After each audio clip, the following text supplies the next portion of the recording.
My name is Jamie Hodari. I run a company called Industrious. We're the largest premium workplace provider in the country. So we're in about 35 cities and launching 3 or 4 units a month. Within that context, I wanted to talk a little bit about what our industry actually is, and then to talk about risk in our business. So when we started our business, in those initial sort of pitch meetings, all anybody wanted to talk about is co-working the real deal? Is it gonna, how long is it gonna be around for? Is it just a trend? And I think at this point that's really receded. But people do wanna know, okay, I believe it's here to stay, and I know that adoption is growing really quickly, but how risky is it? And so I wanted to focus a little bit on that, and then in particular what landlords can do to take advantage of the rapid rise in adoption of this product category, but but in a way that mitigates risk. So what is our business? Here's the truth about co-working, workplace as a service, is that it is in large sense an outsourcing business. So when we started the business, the premise at the time was that the white space in the co-working industry was for a more professional, more elegant product. And that was true, and I think that remains true to this day. But about a year in, we had a customer, a large Silicon Valley firm, that was growing out of one of our spaces, and they approached us and said, hey, we actually really need your help. Would you be willing to build out our headquarters in Chicago for us? We think that you'll deliver a better product than if we did it ourselves. And in that moment, I think my co-founder and I had sort of a light bulb moment where we said, this is an outsourcing industry. This is basically large, sophisticated companies taking a major cost line, non-core, complex element of their business, and handing it off to a third party. And the observation is that in a lot of outsourcing industries, they kind of exist as niches for decades. So if you think about manufacturing outsourcing, that was around in the 70s, it was around the 80s, as 1% of the market. Your factories are overloaded, so you use an outsourced manufacturer. In data storage, you've run out of server space, you outsource some portion of your data storage. Until someday, when you see this rapid rise in adoption. And in a lot of outsourcing industries, it goes from 1% to 5% to 50%. In data storage, 95% adoption. And the question is, what causes that rise in adoption? I think for us, it's clear that in most outsourcing industries, it's the moment when someone can walk in your door and say, I can do this better than if you did it yourself. So I can manufacture the iPhone more efficiently, more effectively, with less errors than if you, Apple, did it. I can store your data more effectively with less downtime, fewer service interruptions than when you host it on your own servers. And we've basically spent 5 years trying to cross that exact threshold, to be able to walk into Johnson & Johnson's head of workplaces office, or Pinterest, or Twitter, or Spotify, or Bank of America and say, we are going to deliver a better workplace experience to your employees. You're going to have happier, more engaged, more productive employees if you let us deliver your workplace experience for you, rather than if you do it yourself. And I think about a year and a half ago, Industrious and a few other providers were actually able to start crossing that threshold. And that's why when you look at our business and you say, what's going on here? Why is all of a sudden, why is this cropping up everywhere? Why are large enterprise customers starting to really crank up their adoption? It's because, like a lot of outsourcing industries, it's also addictive. Once you started doing it and you see that you get a better outcome, it's really hard to go back to doing it yourself. So that would be kind of my framework for where we are today. I don't want to oversell it. I think for small businesses and teams of 20 and below, that ship has sailed. You're going to be in some sort of outsourced setting. For larger teams from big businesses, I think we're in the experimental phase. If you look at most big Fortune 500s, they're doing 1 or 2 major experiments with putting a team of 200, 300, 400 people in an outsourced setting, and they're testing. How happy are my employees? How many people quit in an 18-month period? And they're taking stock. And a lot of those companies are coming to the end of that experimental period.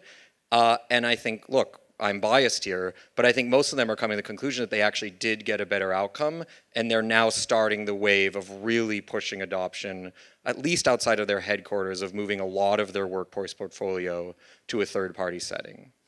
So the question, I think, at hand is, what does that mean for landlords?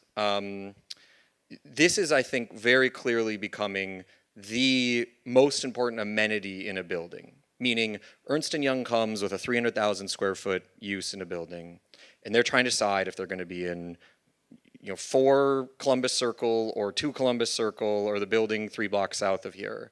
And it matters if the gym is nice, and it matters if there's a roof deck. But really, if you can say, look, I have 4 floors of the building that are dedicated to highly service flexible space that you can grow your team into if you have to spin up a project team, that really is an amenity that moves the needle on how corporate occupiers are deciding where to go.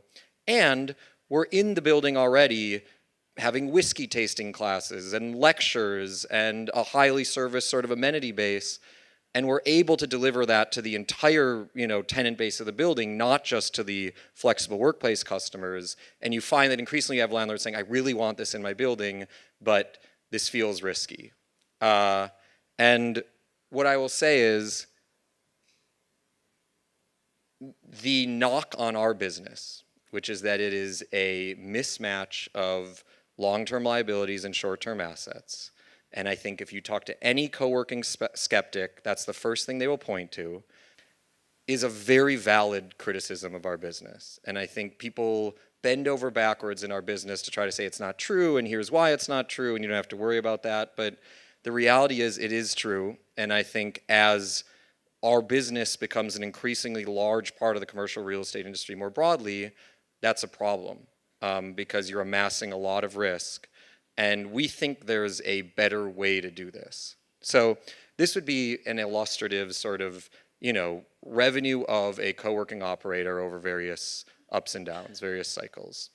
And it probably looks a lot like other revenue management businesses, which is to say, if you look at lodging over the last 8 recessions, there tends to be a 15% swing in revenue. If you look at Regus, which is comparable, though the different business, in the last recession in North America, where they have 1,200 units, they saw about an 11% reduction in revenue at the unit level.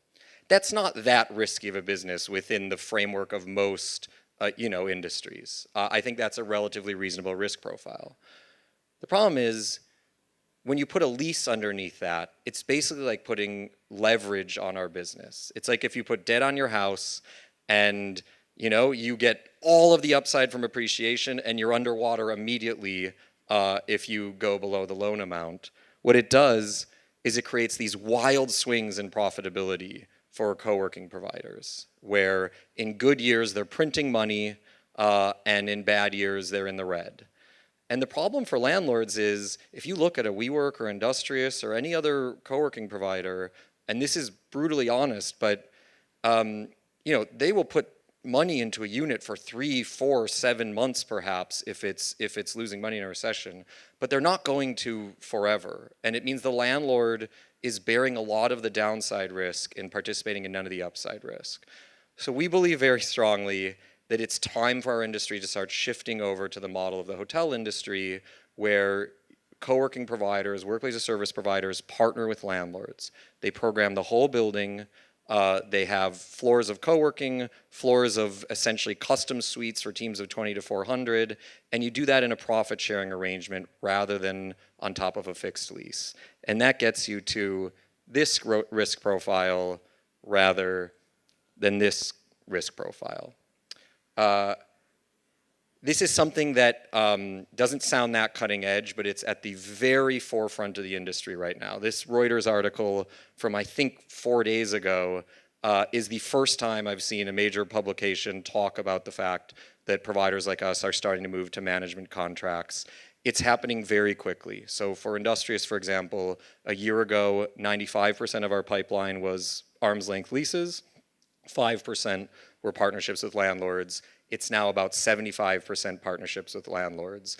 And I really think this is not just about Industrious. This is something that's going to turn our industry into more sustainable, safer business that large occupiers can really use with peace of mind that it's not going anywhere, and that landlords can take advantage of without taking on undue risk. This, for example, is a project we just announced with Blackstone in Los Angeles to manage an entire campus of buildings for them under a profit sharing arrangement where we're managing co-working, we're managing custom suites, and also all of the building common amenities. So let's say you're a landlord, you decide, I think this makes sense. I do think I want to partner up with a provider under a sort of management or partnership arrangement.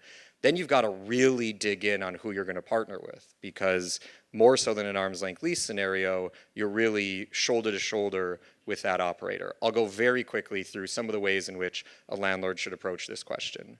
So first, what is the actual quality of the provider? To go back to the earlier point, the name of the game in this business is to walk in the door of Pandora's head of workplace and say, we can deliver as good or better of a workplace experience than when you do it yourself. That's a high bar to cross.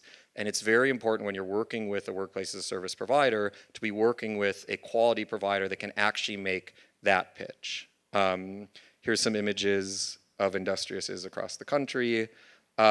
I think increasingly it's a relationship business where the co-working provider, whether it's WeWork or Industrious, is working directly with the occupier. And so it's important to be working with one that already has a series of existing relationships with those occupiers to start to deploy more and more of their workplace portfolio across the country. The next is, what is the profile of the actual people that walk into work every day? Some buildings want a very young, engineering-heavy sort of workplace.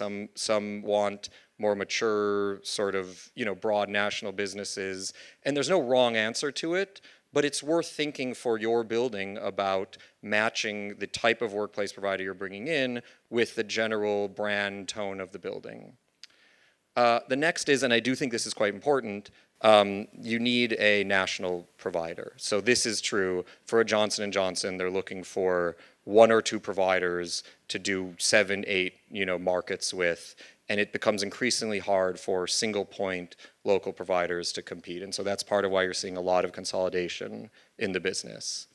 There are more I could go through, but I think those are probably the main 4, and I'll leave it at that and open it to any questions.